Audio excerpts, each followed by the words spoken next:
warahmatullahi wabarakatuh. Shalom, Om Swastiastu, Namo Buddhaya, salam kebajikan. Hari ini kami akan menjelaskan hasil review Jurnal Hukum Perdata Umum yang berjudul Eksistensi Perjanjian Pranikah dalam Pembagian Harta menurut Undang-Undang Perkawinan Nomor 1 Tahun 1974. Dimulai dari latar belakang. Di dalam latar belakang ini dijelaskan mengenai masyarakat dalam hubungan antar sesama sering sekali membuat perjanjian dalam hal apapun. Apakah itu perjanjian jual beli, perjanjian sewa menyewa, perjanjian simpan pinjam, sampai perjanjian pranikah. Mengenai perjanjian pranikah yang diharuskan untuk menjaga terjadi hal yang tidak berkenan saat di rumah tangga kelak. Dijelaskan pula tentang melangsungkan perkawinan, apakah umurnya sudah sesuai dengan ketentuan undang-undang atau belum. Karena perkawinan merupakan suatu perbuatan hukum yang dengan sendirinya tentu akan menimbulkan akibat-akibat hukum, yaitu adanya hak dan kewajiban di antara para pihak yang melangsungkan perkawinan.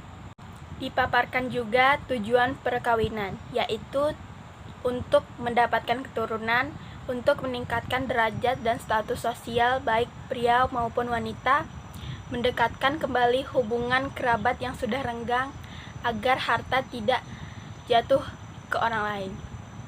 Rumus perjanjian pranikah seperti yang terdapat dalam ketentuan pasal 29 ayat 1 Undang-Undang Nomor 1 Tahun 1974 tentang perkawinan, yaitu suatu jenis perkawinan oleh suami istri atas dasar persetujuan bersama dan yang disahkan oleh pegawai pencatat perkawinan.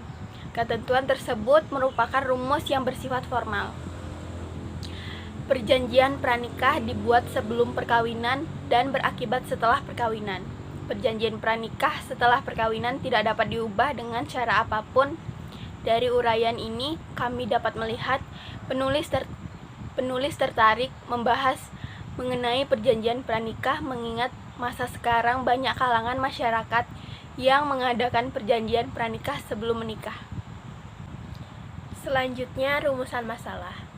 Di dalam rumusan masalah ini terdapat 2 poin, yaitu 1.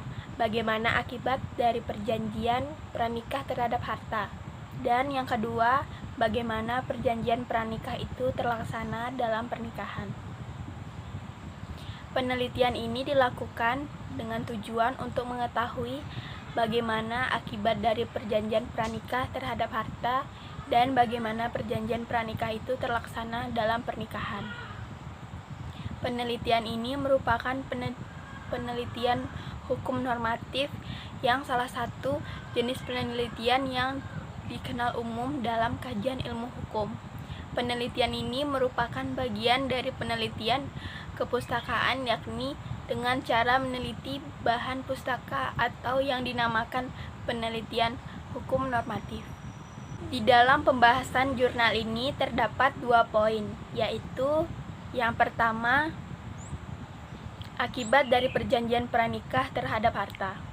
Menurut ketentuan pasal 10 ayat 2 Undang-Undang Nomor 1 Tahun 1974 tentang perkawinan disebutkan, perjanjian pranikah tidak dapat disahkan bila mana melanggar batas-batas hukum, agama, dan kesusilaan. Pengesahan perjanjian pranikah tersebut oleh pegawai pencatat perkawinan sebagaimana diatur dalam pasal 29 ayat 1 undang-undang tersebut. Contoh yang melanggar batas hukum adalah suami istri tidak boleh membuat perjanjian pranikah yang berisi bahwa yang satu mempunyai kewajiban lebih besar dalam hutang-hutang daripada bagian dalam keuntungan harta bersama, sebagaimana tersebut dalam pasal 142 Kitab Undang-Undang Hukum Perdata. Apakah akibatnya jika perjanjian pranikah tidak didaftarkan? Menurut penulis, seperti yang terdapat dalam pasal 29 ayat 1, bahwa jika perjanjian pranikah ingin mengikat atau berlaku bagi pihak ketiga, maka harus dicatatkan ke pegawai pencatat perkawinan sebelum perkawinan dilaksanakan. Maka menurut penulis, akibat dari perjanjian terhadap harta ialah terjadi pemisahan antara harta bersama dengan harta bawaan sesuai kesepakatan suami istri, di mana semua diatur dalam perjanjian pranikah yang dibuat terhadap harta bawaan pasangan tidak boleh mengganggu gugat harta bawaan pasangan, dan terhadap harta bersama dalam pemakaiannya mesti atas kesepakatan bersama. Dari dalam pembahasan terdapat 2 poin. Poin pertama, akibat dari perjanjian pranikah terhadap harta. Yang kedua, pelaksanaan perjanjian pranikah dalam pernikahan, yang berisi dalam pelaksanaan perjanjian pranikah dalam pernikahan terdapat wewenang atas harta bersama, pembagian harta bersama, serta wewenang atas harta pribadi dan tanggung jawab atas harta kekayaan perkawinan. Di dalamnya terdapat 4 poin, yaitu 1. Wewenang suami istri atas harta bersama. Seperti telah diuraikan di atas bahwa harta bersama adalah harta benda yang diperoleh selama perkawinan. Terhadap harta bersama, pasal 36 ayat 1 Undang-Undang Perkawinan dengan tegas menyatakan bahwa suami istri dapat bertindak atas persetujuan kedua belah pihak. Dalam ketentuan sebelumnya, yakni di dalam pasal 31 ayat 2 Undang-Undang Perkawinan, telah ditegaskan bahwa suami istri berhak melakukan suatu perbuatan hukum.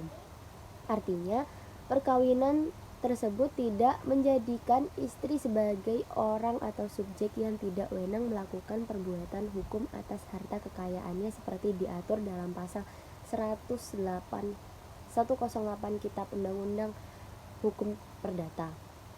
Kedua, pembagian harta bersama. Sebuah catatan kritis seperti telah diuraikan dalam pembahasan sebelumnya, bahwa secara umum pembagian harta bersama ketika perkawinan berakhir akibat perceraian atau kematian salah satu seorang pasangan, baik menurut hukum adat maupun hukum positif, adalah bahwa masing-masing suami istri memiliki hak yang sama terhadap harta bersama, yaitu separuh dari harta bersama. Ketiga, wewenang suami istri atas harta pribadi. Terhadap harta bawaan masing-masing suami atau istri menurut pasal 35 ayat 2 Undang-Undang Perkawinan adalah berada di bawah penguasaan masing-masing sepanjang para pihak tidak menentukan lain. Karena sifat dan asalnya adalah harta milik pribadi, baik berupa barang bawaan atau harta yang diperoleh sebagai hibah, hadiah atau warisan, maka penguasaan atas harta pribadi tersebut sepenuhnya berada di tangan suami atau istri masing-masing. Dengan demikian, maka sepanjang dan selama perkawinan, masing-masing suami atau istri berhak sepenuhnya atas harta pribadi masing-masing. Bahkan ditegaskan pada pasal 36 ayat 2 bahwa mengenai harta bawaan masing-masing, suami istri mempunyai hak sepenuhnya untuk melakukan perbuatan hukum mengenai benda dan hartanya.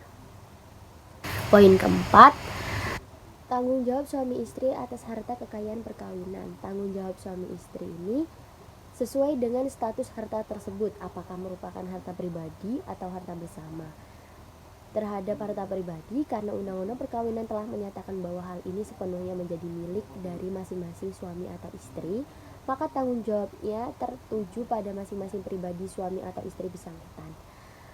Harta pribadi suami atau istri adalah terpisah dari harta bersama, sehingga masing-masing suami istri bertanggung jawab sendiri atas hutang-hutang yang menyangkut harta pribadinya. Jadi terhadap harta masing-masing suami dan istri menanggung hutang pribadi masing-masing, baik hutang pribadi yang ada sebelum maupun sepanjang perkawinan. Masing-masing hutang mana harus ditanggung dengan harta pribadinya. Baik, kita sudah menuju ke penutup. Kesimpulannya dari pembahasan ini adalah akibat dari perjanjian pranikah terhadap harta ialah sesuai perjanjian pranikah yang telah dibuat oleh kedua belah pihak, maka akan terjadi pemisahan harta antara harta bersama maupun harta bawaan, kecuali nantinya akan ada ketentuan lain yang disepakati kedua belah pihak mengenai pengaturan harta dengan tidak hanya terdapat dalam Undang-Undang Perkawinan Nomor 1 Tahun 1974, tetapi juga diatur dalam Kitab Undang-Undang Hukum Perdata dalam pasal 119 sampai dengan pasal 125 serta pembubaran gabungan harta dengan pasal 126 sampai pasal 138. Dan dalam perlakuan perjanjian pranikah, maka suami istri mempunyai wewenang dalam harta bersama. Namun, apabila terjadi perceraian, maka harta bersama tersebut diatur sesuai hukumnya, seperti pasal 35 Undang-Undang Perkawinan Nomor 1 Tahun 1974, dan berdasarkan jurisprudensi, maka pembagian harta bersama besarannya sama antara suami istri. Penguasaan harta pribadi menjadi wewenang masing-masing suami istri dan terpisah dari harta bersama.